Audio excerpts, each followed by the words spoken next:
Ito na. Guys, kung nanonood kayo ng One Piece, alam niyo ba yung... Alam niyo yung kahugis nito? Siguro Ano alam yan? niyo na. Kasi nakalimutan ko eh. Basta nandito yung history ng One Piece.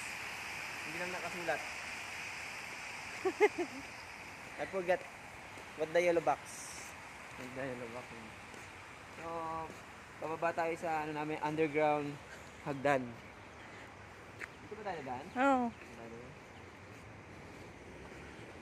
So, ano guys? Tutor ko kayo. Tutor ko kaya. Mga mapalakas ko ng hagdan. Ngayon, pupunta tayo sa park number 2. Sa kabilang side ng ano namin, lupa yun. Yaman mo ah. Napakasimpleng tao naman to. Napakasimpleng tao mo naman. Napakasimpleng tao lang talaga.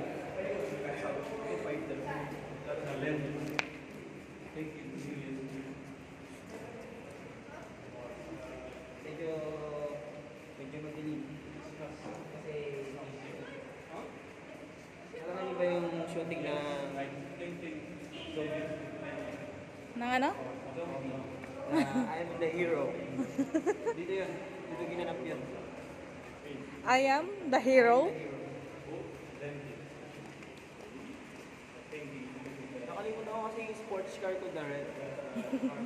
Mamaya tignan natin yung sports car mo. Pakita mo din sa kanila. Ano kasi yung sports car ko? Okay. Ito nga pala yung... Okay na ba? Ito nga pala yung park number 2 namin. Ito yung tinatawag na The Mansions. Again? The Again. Mansions. Anong meaning ng The Mansions? Kasi ito yung kahawig ng Jumanji. Jumanji word na US branch. Ayun, US. Ito yun na yun. So guys, sa sobrang dami ng kotse ko, hindi ko na alam kung ano yung gagamitin ko. So, kaya na lang mamili ko anong kulay gusto niyo gamitin. Maroon, may red, may black, may white. Asan ang gagamitin mo dyan? Andun. Malay-layo pa? Yan, pa. Yung tatlo gulong.